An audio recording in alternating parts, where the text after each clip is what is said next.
বাবার বাড়ি যে কত শান্তির জায়গা সেটা হয়তো প্রত্যেকটা মেয়ের কাছেই, শুধু আমার কাছে নয়, প্রত্যেকটা মেয়ের কাছেই বাবার বাড়ির মতন শান্তির জায়গা আর কোথাও নেই। আসসালামু আলাইকুম, welcome to my Facebook page Saba and Sabiya blog. কেমন আছেন সবাই? আশা করি ভালো আছেন। এই তো দুদিন আগে বাবা এসেছে আর আমরা তো সেই সাথে সাথে গিয়ে দেখা করেছিলাম। আর আজকে গিয়েছিলাম, একটু ঝালকাঠি কাজ ছিল আর সেখান থেকে সোজা বাবার বাসায় চলে গেলাম। আসলে বাবা এসেছে বলে কথা, আসলে যতটা দিন বাবা বেঁচে থাকে, মা বেঁচে থাকে বাবার বাড়ি ততদিন, তারপর আর কিন্তু বাবার বাড়ি বলে কিছুই সেরকম থাকে না। যদি না ভাইয়া ভালো হয় আর কি, ভাই যদি থাকে তো ভালো, আর ভাই যদি সেরকমভাবে বোনদের দেখে শোনে সেটা তো আরও ভালো। আমাদের ভাইও আলহামদুলিল্লাহ খুবই ভালো, আমাদের খুব যত্ন নেয়, খুব ভালোবাসে আমাদের, খুব ভাই বোনের মিল আমাদের ভিতরে আলহামদুলিল্লাহ সব কিছুর জন্য। এই তো আব্বুর বাসায় চলে এসেছিলাম আর এসে একটু মিররে ভিডিও নিচ্ছিলাম আমার বোনের ছেলেরা। আর তারপরে গেলাম রান্নাঘরে, রান্নার আয়োজন দেখতে। আজকে বিরিয়ানি রান্না করা হয়েছিল। এই তো মুরগি ভেজে নেওয়া হচ্ছিল, সাথে মশলা কষিয়ে নেওয়া হচ্ছিল।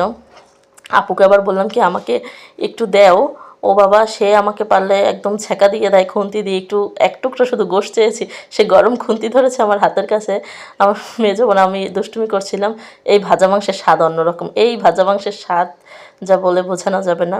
এই তো বিরিয়ানি রান্না করে নিচ্ছিল। আমরা তিন বোনই আব্বার বাসায় চলে গিয়েছিলাম। আসলে বাবা যখনই আসে তখনই আমরা তিন বোন এক জায়গায় হই, তাছাড়া বড় আপুর বাসায় এক জায়গায় হওয়া হয়, আমার বাসায় তেমন একটা আসে না ওরা।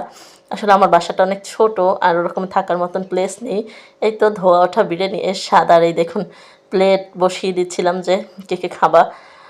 লেবু চিপে এক বাইট বিরিয়ানি, এর থেকে আর ভালো কী হতে পারে? ওমা, লেবু চিপে হাত দিলাম, এ দেখি মুরগির পা।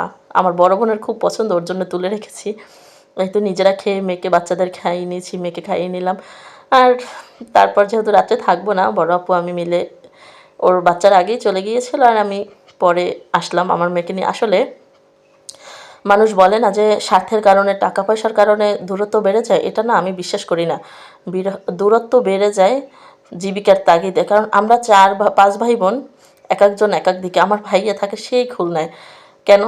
তার সেখানে চাকরি, তার পোস্টিং যখন যেখানে হয় সেখানেই তাকে যেতে হয়। আর 6 মাস বছর পর দেখা হয় আমাদের, আর চাইলেও এক জায়গা হতে পারি না, আমরাও যেতে পারি না। তো সন্ধ্যার নাস্তা এগুলোই। এই তো বাসায় চলে আসলাম, মেয়ের দুষ্টুমি।